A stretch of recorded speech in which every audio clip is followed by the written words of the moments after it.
this module, we are going to learn about the process of responsible decision making in early childhood education. अब इस process के अंदर हमें ये बात याद रखनी है कि it is a developmental process, यानी कि ये ग्रोथ का प्रोसेस नहीं है, इट इज़ डेवलपमेंट, जिसमें हमने पहले भी डिफ्रेंशिएट किया था कि ग्रोथ एक ख़ास हद तक होती है and then it stops, but development continues on.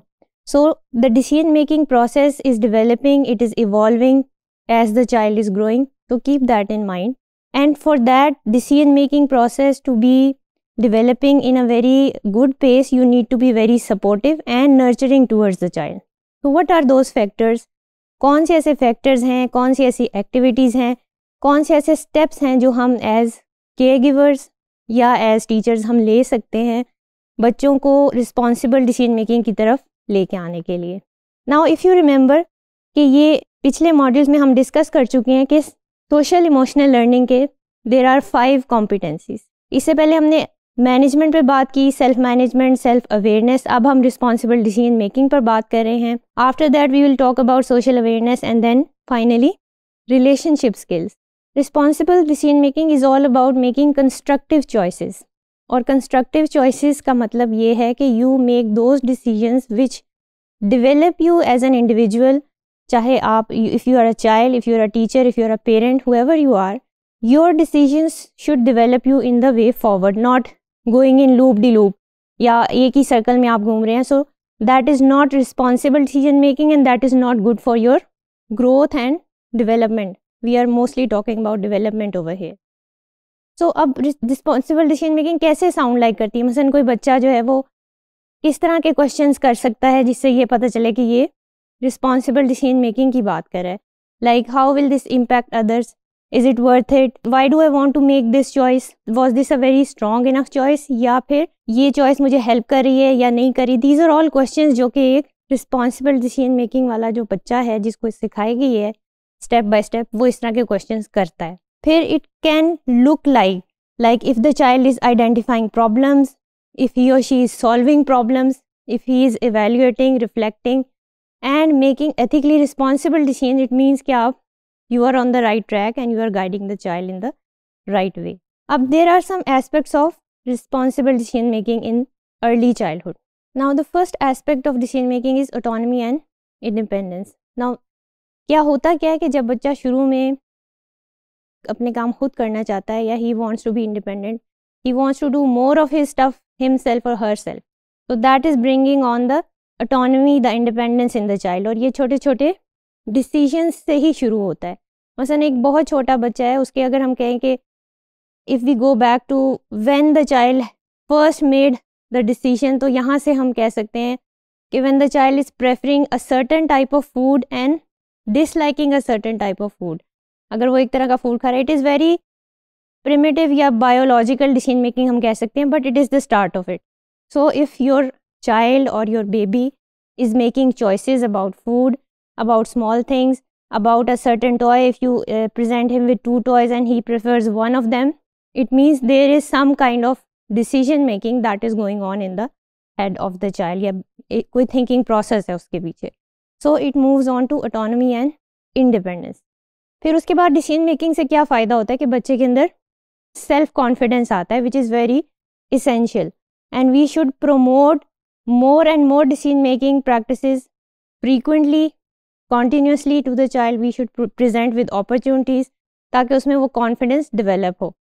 फिर उसके बाद हम ये देखते हैं कि decision making हमेशा simple से complex की तरफ जाती है.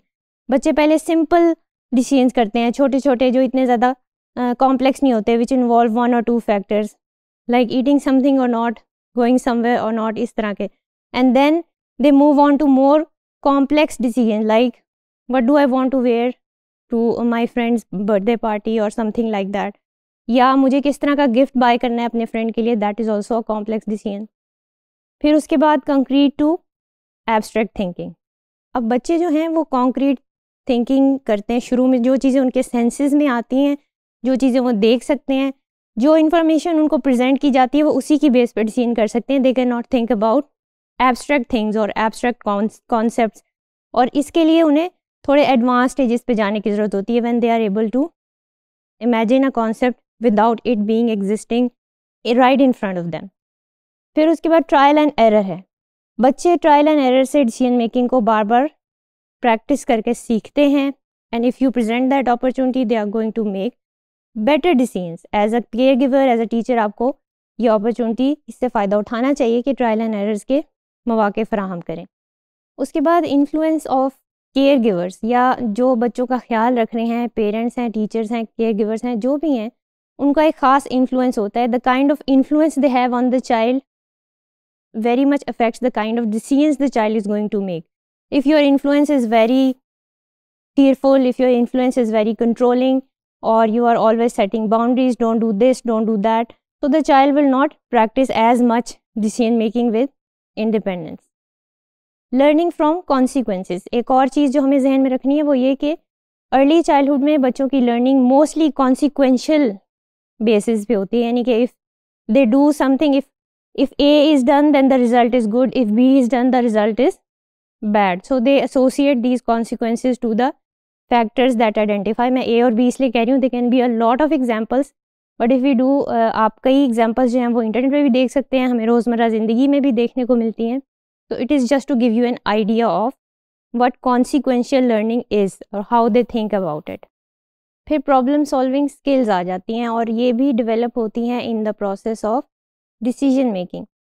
Then we move on to critical thinking, or critical thinking that is also developing in the process.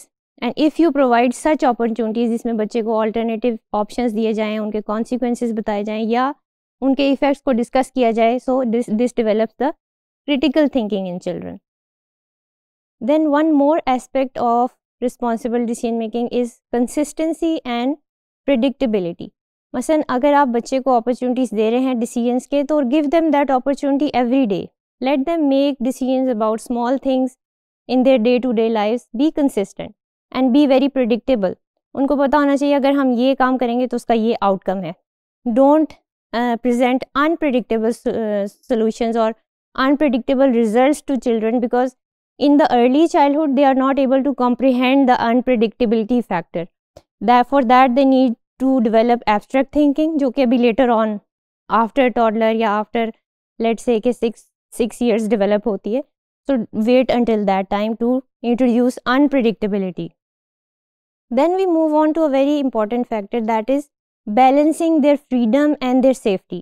अब जब आप बच्चे को responsible decision making की तरफ लेके आ रहे होते हैं, you don't have to let them make decisions that are bad for them. For example, if they are taking such a decision that is bad for their health or that is bad for them in a physical way, you can stop them as a you have the capability to stop them as a caregiver, teacher, जो भी आप हैं. आप उनको वो decision मत करने दें जो उनको हार्मफुल हो, उनके लिए इमोशनली हार्मफुल हो सकते हैं या फिजिकली बहुत ज़्यादा हार्मफुल हो सकते हैं. For example, if a child decides to jump from a swing, don't let him jump just because कि वो डिसीजन कर रहा है और हमें उसको सपोर्ट करना है. That is not the case. You should act responsibly and you should act in a responsible decision making way. फिर उसके बाद you should as a caregiver model responsible decision making. अगर आप कोई भी चीज़ बच्चे को सिखाना चाहते हैं, whatever you want him to learn, you should model it yourself in your behavior, in your character, because after seeing you, he or she will learn better. So if you say something else and you do something else, the child is going to pick up on that and obviously he is going to do the same things. Then encouraging reflection. जो भी decision बच्चे ने कर लिया है, चाहे वो good है चाहे वो बैड है, let him reflect on the decisions. Reflect करने का मतलब हरगिज़ यही नहीं है कि आप उसको ये कहें कि मैंने तुम्हें ये कहा था कि ऐसे ही होगा, या डिडंट आई टेल यू कि this would happen that way. This is not the way to reflect. You should reflect in a way that is supportive to the child, that is emotionally encouraging to the child. Then we have activities for decision making. These are just some activities. बहुत सारी activities internet पे भी available हैं. I can link down the source for you in your hand outs. You can go and check those links.